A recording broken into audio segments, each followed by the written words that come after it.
PM Modi के सामने विपक्ष के किसी भी नेता के लिए टिक पाना मुश्किल हो गया है। विपक्ष के लोग मोदी सरकार पर निशाना साधने के लिए झूठ का सहारा लेते हैं, लेकिन एक कागज से विपक्ष की पोल खुल गई है और अब कांग्रेस बैकफुट पर नजर आ रही है। राहुल गांधी को सबसे बड़ा झटका लगा है। हर तरफ से कांग्रेस के लिए बुरी खबर आ रही है। राहुल गांधी कोई कमाल नहीं दिखा पा रहे हैं, जिसके बाद कांग्रेस के नेताओं को मोदी सरकार पर निशाना साधने के लिए झूठ का सहारा लेना पड़ रहा है। अब एक विदेशी अखबार की रिपोर्ट के सहारे कांग्रेस ने ये आरोप लगाए हैं कि एलआईसी ने 30 करोड़ पॉलिसी धारकों के पैसों का इस्तेमाल अडानी ग्रुप को फायदा पहुंचाने के लिए किया। कांग्रेस ने दावा किया है कि एलआईसी ने पॉलिसी धारकों का करीब 33,000 करोड़ रुपया अडानी ग्रुप में निवेश करके उसे फायदा पहुंचाया। वहीं कांग्रेस आईटी सेल की प्रमुख सुप्रिया श्रीनेत ने एक्स पर पीएम मोदी और अडानी की एआई तस्वीर शेयर कर लिखा है कि 33,000 करोड़ रुपए इतना दिया दोस्त को, तुम तो बस जीरो गिनो। दर्शकों, कांग्रेस के नेता आरोप तो लगा रहे हैं, लेकिन एलआईसी ने इन सभी आरोपों को गलत और फर्जी बताया है। लेकिन आप दर्शकों को अगर पीएम मोदी की ईमानदारी पर भरोसा है तो कमेंट में यस और पीएम मोदी जरूर लिखिए, ताकि विपक्ष और कांग्रेस को साफ संदेश जाए कि लोग पीएम मोदी के साथ हैं। इस खबर में आगे आपको बताएंगे सब कुछ डिटेल में कि कैसे कांग्रेस बैकफुट पर आ गई है और कैसे राहुल गांधी पीछे हट गए हैं। तो बने रहिए हमारे साथ अंत तक और देखिए हमारी ये खास रिपोर्ट। साथ ही आप दर्शकों से विनम्र निवेदन है कि अगर अब तक आपने चैनल को सब्सक्राइब नहीं किया है तो अभी कर लीजिए। दर्शकों, चुनाव आयोग अगले हफ्ते पूरे भारत में वोटर लिस्ट का पहला स्पेशल इंटेंसिव रिवीजन शुरू कर सकता है। अधिकारियों ने शनिवार को ये जानकारी दी है। बताया गया है कि चुनाव आयोग अगले हफ्ते पूरे भारत में वोटर लिस्ट का पहला एसआईआर शुरू कर सकता है। इसकी शुरुआत 10 से 15 राज्यों से होगी, जिनमें अगले साल चुनाव होने वाले राज्य भी शामिल हैं। असम, तमिलनाडु, पुडुचेरी, केरल और पश्चिम बंगाल में 2026 में चुनाव होने हैं और ये उन राज्यों में से हैं जहां वोटर लिस्ट को साफ करने का काम सबसे पहले शुरू होगा। अधिकारियों ने बताया है कि अधिकारी अगले हफ्ते के बीच में एसआईआर के पहले फेज की घोषणा कर सकते हैं, जिसमें 10 से 15 राज्य शामिल होंगे। चुनाव आयोग उन राज्यों में वोटर रोल को साफ करने का काम नहीं करेगा जहां लोकल बॉडी के चुनाव हो रहे हैं या होने वाले हैं, क्योंकि जमीनी स्तर पर पोलिंग मशीनरी इसमें व्यस्त है और शायद एसआईआर पर ध्यान न दे पाए। वहीं चुनाव आयोग ने चुनाव प्रचार में एआई से बनाए जा रहे फर्जी और भ्रामक कंटेंट पर सख्त दिशा निर्देश जारी किए हैं। बिहार में हो रहे चुनाव के बीच चुनाव आयोग ने सभी राष्ट्रीय और राज्य स्तरीय राजनीतिक दलों के अध्यक्षों और महासचिव को पत्र लिखकर कहा है कि चुनाव में एआई से बनी सामग्री का जिम्मेदारी के साथ और पारदर्शी ढंग से इस्तेमाल किया जाए। आयोग ने साफ कहा है कि चुनाव प्रचार में एआई द्वारा बनाई गई झूठी या भ्रामक सामग्री, जिसमें नेताओं को झूठे बयानों या घटनाओं में दिखाया जाता है, लोकतंत्र के लिए खतरा है। ऐसे कंटेंट न सिर्फ मतदाताओं को गुमराह करता है, बल्कि सामान्य अवसर के सिद्धांत को भी नुकसान पहुंचाता है। मतदान के दौरान सभी दलों और प्रत्याशियों को निष्पक्ष माहौल देना आवश्यक है और एआई का दुरुपयोग इस विश्वास को तोड़ सकता है। दर्शकों, कांग्रेस ने हाल ही में पीएम मोदी को लेकर एक एआई वीडियो जारी किया था, जिसे पीआईबी ने फैक्ट चेक में फर्जी बता दिया। उस वीडियो में पीएम मोदी डोनाल्ड ट्रंप के साथ बात कर रहे हैं और उस एआई वीडियो में कांग्रेस ने यह दिखाने की कोशिश की थी कि पीएम मोदी ने ट्रंप के सामने सरेंडर कर दिया है। लेकिन दर्शकों, असल में तो बिहार में राहुल गांधी ने आरजेडी और लालू यादव के सामने सरेंडर कर दिया है। बिहार में कांग्रेस की स्थिति डामाडोल है। बिहार विधानसभा चुनाव 2025 में कांग्रेस पार्टी एक नए राजनीतिक स्टैंड के साथ मैदान में उतरने की कोशिश कर रही थी, लेकिन जमीनी हकीकत और बिहार के जनमानस ने इस बदलाव को स्वीकार नहीं किया। नतीजतन कांग्रेस चुपचाप बैकफुट पर चली गई। कांग्रेस ने आरजेडी के सामने सरेंडर कर दिया। वहीं बिहार विधानसभा चुनाव का माहौल पूरी तरह से गर्म हो चुका है। जहां एक ओर एनडीए सुशासन, विकास और बिहार को गौरव का मुद्दा बना रही है, वहीं दूसरी ओर आरजेडी और उसके समर्थक अपने चुनावी प्रचार में हिंसा, बंदूक और अश्लीलता का सहारा लेकर राजनीतिक स्तर को गिरा रहे हैं। गीतों के माध्यम से होने वाला ये ध्रुवीकरण दिखा रहा है कि आरजेडी सत्ता में वापसी के लिए किस हद तक जा सकती है। ऐसे में एक बार फिर बिहार में जंगल राज की चर्चा तेज हो गई है। वहीं बिहार में केंद्रीय गृह मंत्री अमित शाह ने चुनावी रैली करते हुए आरजेडी और कांग्रेस पर ताबड़तोड़ हमले किए। अमित शाह ने कांग्रेस को बड़े मियां और राजद को छोटे मियां भी कहा। वहीं पीएम मोदी 25 नवंबर को राम मंदिर के 161 फुट ऊंचे शिखर पर भगवा ध्वज फहराएंगे।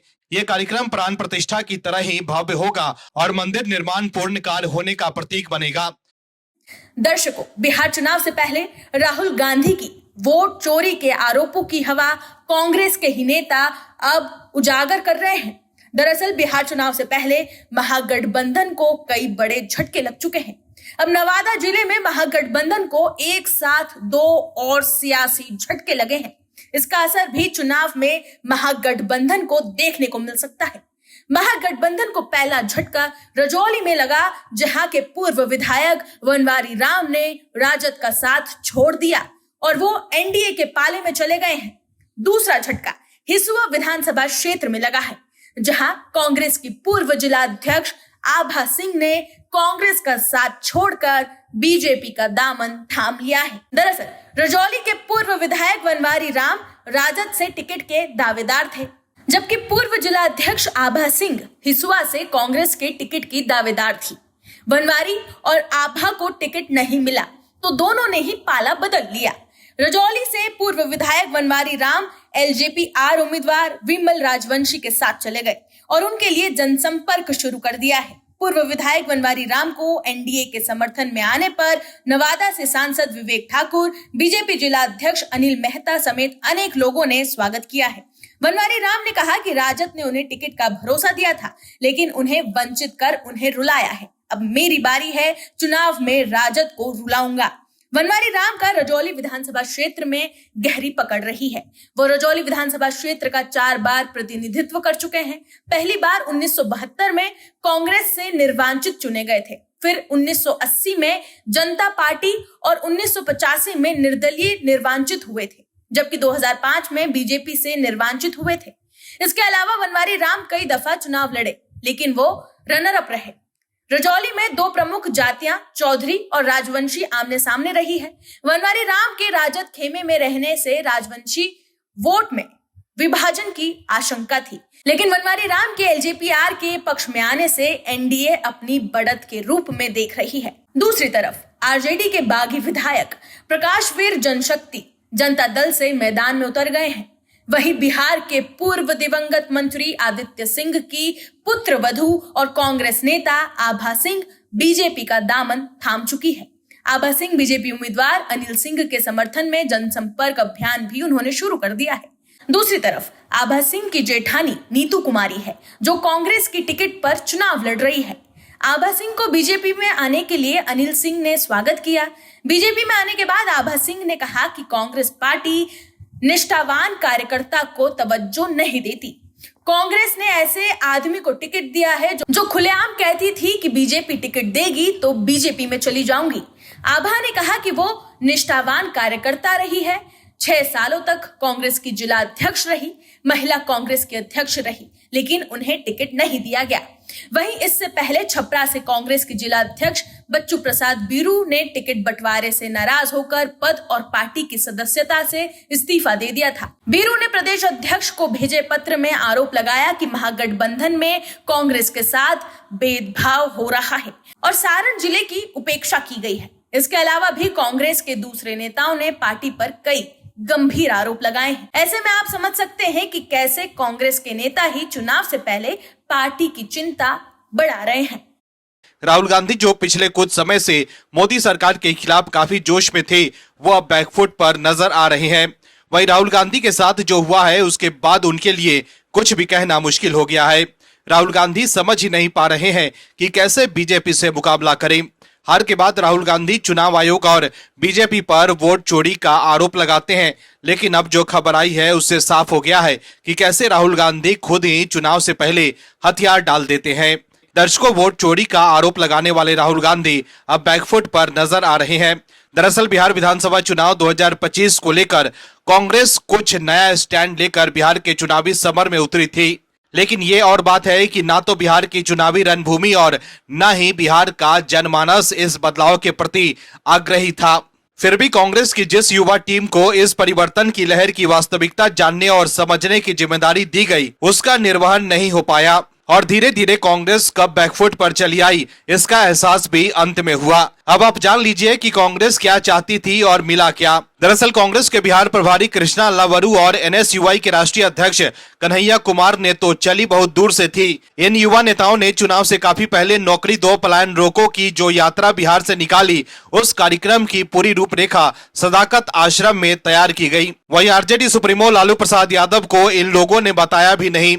सीट को लेकर चिन्हित करने की बात आई तो सदाकत आश्रम से ही करीब 140 सीटें चिन्हित कर आरजेडी सुप्रीमो लालू प्रसाद यादव तक भिजवा दी। दर्शकों, महागठबंधन में आरजेडी नेतृत्व से रिश्ते भले ही अच्छा नहीं रहा हो, लेकिन कांग्रेस अपनी अहमियत समझाने लगी थी कि कांग्रेस अब आरजेडी की पिछलग्गू नहीं है, ये भी बताने और जताने लगी थी। कांग्रेस के बिहार प्रभारी कृष्णा अल्लाबरू की माने तो महागठबंधन की प्रेस कॉन्फ्रेंस पहले से ही तय थी, लेकिन घोषणाएं वे नहीं हुई जो कांग्रेस के हिसाब से होनी चाहिए थी।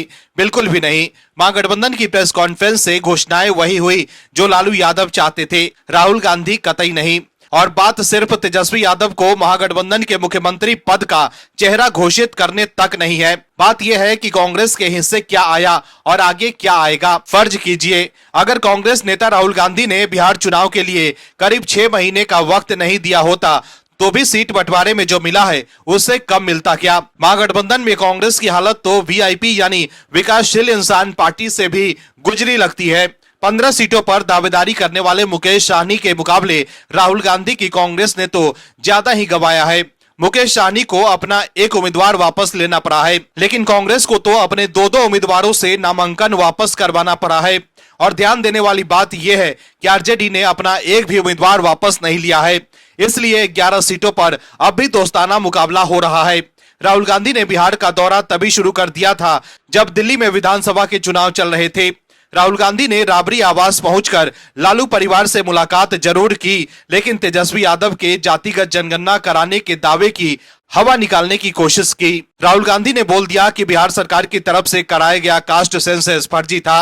राहुल गांधी ने लालू यादव और तेजस्वी यादव की मर्जी के खिलाफ कन्हैया कुमार की पलायन रोको नौकरी 2 यात्रा का सपोर्ट करने बेगूसराय तक पहुंच गए थे, लेकिन यात्रा तो रोक ही दी गई और कन्हैया कुमार को भी सीन से करीब करीब हटा लिया गया। आरजेडी और कांग्रेस के बीच झगड़े की असली वजह तेजस्वी यादव को मुख्यमंत्री पद का चेहरा सार्वजनिक तौर पर न कर मानना रहा, जो आईआरसीटीसी केस में तेजस्वी यादव के खिलाफ आरोप तय हो जाने के बाद राहुल गांधी के लिए काफी मुश्किल हो गया था। अब तो कांग्रेस पूरी तरह आरजेडी नेतृत्व की कृपा की पात्र बनकर रह गई है। कांग्रेस नेता राहुल गांधी भले ही नरेंद्र सरेंडर जैसे जोशीले बयान देते रहे हों, लेकिन अभी तो सच यही है कि राहुल गांधी ने लालू यादव के आगे सरेंडर कर दिया है। दर्शकों, एक बार फिर कांग्रेस देश के सामने एक्सपोज हो गई है। दरअसल कांग्रेस ने शनिवार को एलआईसी को लेकर आरोप लगाया है कि इसने 30 करोड़ पॉलिसी धारकों के पैसों का इस्तेमाल अडानी ग्रुप को फायदा पहुंचाने के लिए किया। अडानी ग्रुप को लेकर मोदी सरकार के खिलाफ अपने आरोपों को नए सिरे से धार देते हुए कांग्रेस ने दावा किया है कि एलआईसी ने पॉलिसी धारकों का करीब 33,000 करोड़ रुपया अडानी ग्रुप में निवेश करके उसे फायदा पहुंचाया। कांग्रेस महासचिव जयराम रमेश ने इसे महाघोटाला बताते हुए इसकी जांच संयुक्त संसदीय समिति से करवाने की मांग की है और उससे पहले इसे लोक लेखा समिति से जांच करवाने को कहा है। कांग्रेस सांसद जयराम रमेश ने एक्स पर लिखा है कि मीडिया में हाल ही में कुछ परेशान करने वाले खुलासे हुए हैं कि मोडानी ज्वाइंट वेंचर ने कैसे व्यवस्थित तरीके से भारतीय जीवन बीमा निगम यानी एलआईसी और इसके करीब 30 करोड़ पॉलिसी धारकों की बचत का दुरुपयोग किया। उन्होंने आगे लिखा कि आंतरिक दस्तावेजों से खुलासा होता है कि मई 2025 में कैसे भारतीय अधिकारियों ने एलआईसी फंड से 33,000 करोड़ रुपए अडानी ग्रुप की विभिन्न कंपनियों में निवेश करवाया। दरअसल अमेरिकी अखबार वाशिंगटन पोस्ट ने एलआईसी पर ये आरोप लगाए हैं, जिसके आधार पर कांग्रेस निशाना साध रही है। लेकिन देश की सबसे बड़ी बीमा कंपनी एलआईसी ने अमेरिकी अखबार वाशिंगटन पोस्ट की उन खबरों को सिरे से खारिज कर दिया है जिसमें कहा गया था कि भारतीय अधिकारियों ने मई में एक प्रस्ताव तैयार किया था ताकि एलआईसी से करीब 3.9 अरब डॉलर यानी करीब 34,000 करोड़ रुपए की रकम अडानी ग्रुप की कंपनियों में लगाई जा सके। एलआईसी ने इन दावों को झूठा बताया है। एलआईसी ने एक बयान में कहा है कि वाशिंगटन पोस्ट की रिपोर्ट में किए गए भारत की मजबूत वित्तीय क्षेत्र की प्रतिष्ठा और छवि को धूमिल करने के इरादे से किए गए हैं। एलआईसी ने साफ कहा है कि वाशिंगटन पोस्ट द्वारा लगाए गए ये आरोप कि एलआईसी के निवेश निर्णयों को बाहरी कारकों से प्रभावित किया जाता है, झूठे, निराधार और सच्चाई से कोसों दूर है। लेख में जैसा दावा किया गया है वैसा कोई भी दस्तावेज या योजना एलआईसी ने कभी तैयार नहीं किया है। कंपनी ने बताया है कि निवेश संबंधी फैसले एलआईसी स्वतंत्र रूप से लेती है। ये फैसले बोर्ड द्वारा स्वीकृत नियमों के अनुसार और विस्तृत जांच पड़ताल के बाद लिए जाते हैं।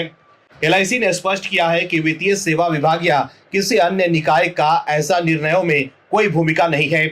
वहीं अडानी ग्रुप ने भी वाशिंगटन पोस्ट की रिपोर्ट पर लगाए गए आरोपों से इनकार किया है। कंपनी ने एक बयान में कहा है कि वो इस तरह की किसी भी कथित सरकारी योजना में शामिल नहीं है, लेकिन दर्शकों, कांग्रेस को तो विदेशी रिपोर्ट पर ही भरोसा रहता है। अमेरिकी शॉर्ट सेलिंग फर्म हिंडनबर्ग ने भी अडानी ग्रुप पर आरोप लगाए थे, जिसके बाद भी कांग्रेस ने मोदी सरकार पर निशाना साधा था। वैसे पहले भी अडानी ग्रुप कांग्रेस और सभी आरोपों को झूठा बता चुकी है और जांच के बाद भी अडानी ग्रुप को कई मामले में क्लीन चिट मिल चुकी है, लेकिन फिर भी कांग्रेस वही राग अलाप रही है। वहीं कांग्रेस आईटी सेल की प्रमुख सुप्रिया श्रीनेत ने एक्स पर लिखा है कि वाशिंगटन पोस्ट की रिपोर्ट में सनसनीखेज खुलासा, मोदी ने एलआईसी से 43,000 करोड़ रुपए अडानी को दिए। अडानी पर फ्रॉड का केस चल रहा है, ऐसे में कोई बैंक अडानी को कर्ज नहीं दे रहा। फिर मोदी आगे आए और सरकार ने प्लान बनाकर अडानी को एलआईसी का पैसा सौंप दिया। ये घोर भ्रष्टाचार है। क्या न्यूज चैनल इस पर डिबेट करेंगे? लेकिन दर्शकों, एलआईसी ने इस विदेशी रिपोर्ट को गलत बताकर दूध का दूध और पानी का पानी कर दिया है। Bureau report, OMH news. आप दर्शकों से विनम्र निवेदन है कि चैनल को सब्सक्राइब जरूर करें